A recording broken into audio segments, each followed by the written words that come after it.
सबुबेले चकमा देई गला बाटरे खसी जाउथिले। हेले गतकाली 6टी चोरा मुरम बुझे ट्रैक्टर को जबत करने सहित 6 जन ड्राइवर को अटक रखिछि मयूरभंज जिला उदोला पुलिस।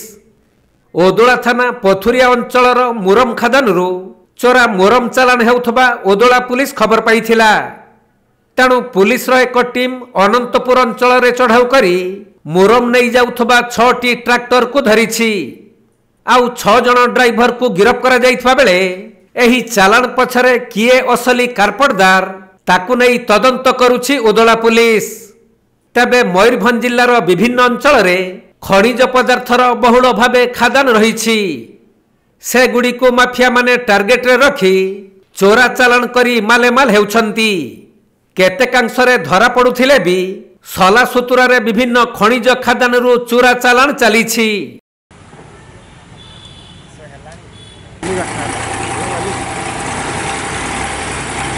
मयूरभंज जिला उदोलारू बसंत बेहरांक रिपोर्ट, कोणार्क लाइव।